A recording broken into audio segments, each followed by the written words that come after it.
آتے ہیں ان کے اوپر یہ سب سے بڑا یہ ڈبیٹ رجیم چینج کی، کہ اس کا رجیم چینج اور اس کا فال آؤٹ، تو میں آپ کا شکریہ ادا کرتا ہوں۔ میں سب سے پہلے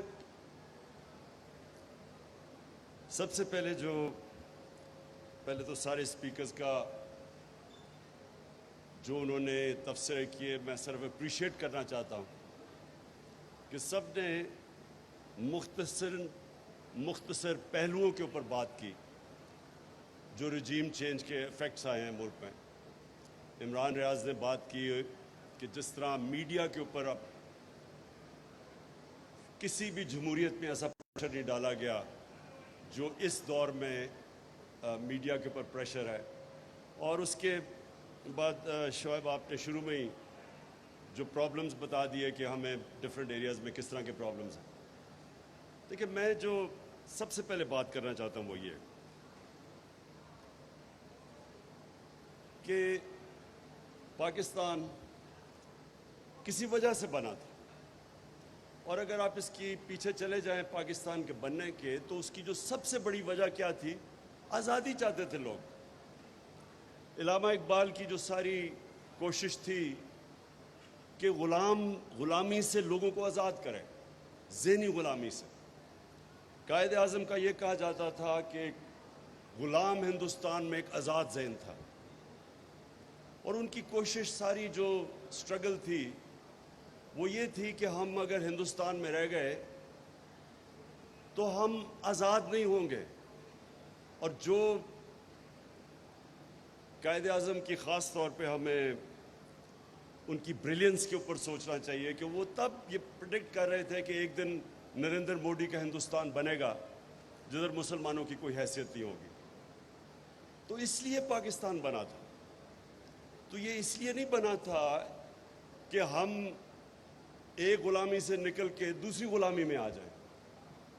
اور ہمیں یہ جو نعرہ تھا پاکستان کا مطلب کیا، لا الہ الا اللہ، یہ آزادی کا نعرہ ہے کہ جب آپ یہ دعویٰ کرتے ہیں کہ اللہ تیرے سوا کسی کے سامنے نہیں جھکیں گے، تو یہ انسان کو آزاد کر دیتا ہے لا الہ الا اللہ۔ ہم اگر یہ دعویٰ کرتے ہیں اور اس میں مانتے ہیں، یہ ہمارا ایمان کا حصہ بن جاتا ہے، تو یہ ناممکن ہے کہ انسان کسی کی غلامی کرے اور قبول کرے۔ جو میری بڑی کوشش رہی، بلکہ میں نے رحمت اللہ عالمین اتھارٹی بھی بنائی، اور اس کی کوشش کیا تھی کہ ہمارے بچوں کو پتہ چلے کہ اگر یہ پاکستان ایک بڑی خواب کا نام تھا جس کے فاؤنڈنگ فادرز علامہ اقبال اور قائد اعظم تھے، تو کم از کم ہمیں پتہ تو چلے کہ یہ پاکستان کیوں بنا تھا۔ اور پھر جب ہم پاکستان کی جو آبجیکٹیو ریزولوشن جو فاؤنڈنگ فادرز نے بنائی تھی، تو اسلامی فلاحی ریاست وہ بیس تھی مدینہ کی ریاست پہ۔ اور وہ کیوں نہیں ہمارے بچوں کو پتہ کہ وہ جو مدینہ کی ریاست تھی وہ ایک دنیا کی تاریخ کا بڑا انقلاب آیا تھا اور تاریخ کا حصہ ہے۔ ہمارے بچوں کو کیوں نہیں سمجھ کہ وہ جب اللہ ہمیں حکم دیتا ہے کہ نبی صلی اللہ علیہ وسلم کی سنت پہ چلو، تو وہ جو مدینہ کی ریاست تھی ان کی سنت تھی، اور وہ کی پرنسپلز پہ بنی تھی۔ اور جو اس کا سب سے بڑا پرنسپل تھا جو شمشاد صاحب آپ نے بتایا، وہ رول آف لا تھا۔ جب انہوں نے کہا کہ میری بیٹی بھی اگر جرم کرے گی تو اس کو سزا ملے گی، جب ہمارے نبی صلی اللہ علیہ وسلم نے کہا کہ تمہارے سے پہلے بڑی قومیں تباہ ہوئیں جو چھوٹے چور کو جیل میں ڈالتی تھی لیکن طاقتور آدمی کو این آر او دے دیتی تھی، یعنی اس کو امیونٹی دے دیتی تھی۔ یہ اگر آج آپ سٹڈی کریں ڈیولپنگ ورلڈ، تو ساری ڈیولپنگ ورلڈ کا یہ مسئلہ ہے۔ وہ طاقتور کو نہیں پکڑ سکتے، وہ صرف چھوٹے چوروں کو جیلوں میں ڈالتے ہیں۔ جو فیکٹ آئی پینل کی رپورٹ ہے جو یونائٹڈ نیشن سیکرٹری جنرل نے ایک فیکٹ فائنڈنگ پینل بنائی کہ کیوں ڈیولپنگ ورلڈ غریب ہوتی جا رہی ہے اور امیر ملک امیر ہوتے جا رہے ہیں، تو ایک جو مین چیز کیا آئی سامنے کہ ہر سال 1700 ارب ڈالر غریب ملکوں سے چوری ہو کے منی لانڈر ہو کے امیر ملکوں میں یا آف شور اکاؤنٹس میں چلا جاتا ہے۔ اور اسی پینل کے مطابق 7,000